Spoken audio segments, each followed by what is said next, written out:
ರಾಜ್ಯ ರಾಜಕಾರಣದಲ್ಲಿ ಕಾಂಗ್ರೆಸ್ನ ಹೊಸ ನಾಯಕತ್ವದ ಸಮೀಕರಣ ಇದೀಗ ಭಾರಿ ಚರ್ಚೆಗೆ ಗ್ರಾಸವಾಗಿದೆ.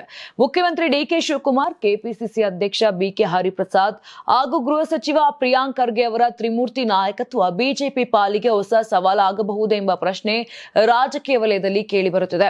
ಮುಖ್ಯಮಂತ್ರಿಯಾಗಿ ಅಧಿಕಾರ ಸ್ವೀಕರಿಸಿದ ಬಳಿಕ ಡಿಕೆ ಶಿವಕುಮಾರ್ ಆಡಳಿತದಲ್ಲಿ ವೇಗ ಮತ್ತು ಹೊಸ ರಾಜಕೀಯ ತಂತ್ರಗಳ ಮೂಲಕ ಗಮನ ಸೆಳೆಯುತ್ತಿದ್ದಾರೆ.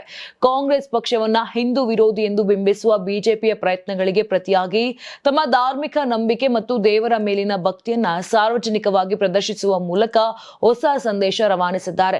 ಇನ್ನೊಂದೆಡೆ ಕೆಪಿಸಿಸಿ ಅಧ್ಯಕ್ಷರಾಗಿ ಅಧಿಕಾರ ವಹಿಸಿಕೊಂಡಿರುವ ಬಿಕೆ ಹರಿಪ್ರಸಾದ್ ಸಂಘಟನೆಗೆ ಹೊಸ ಚೈತನ್ಯ ತುಂಬುವ ಜವಾಬ್ದಾರಿ ಹೊತ್ತಿದ್ದಾರೆ.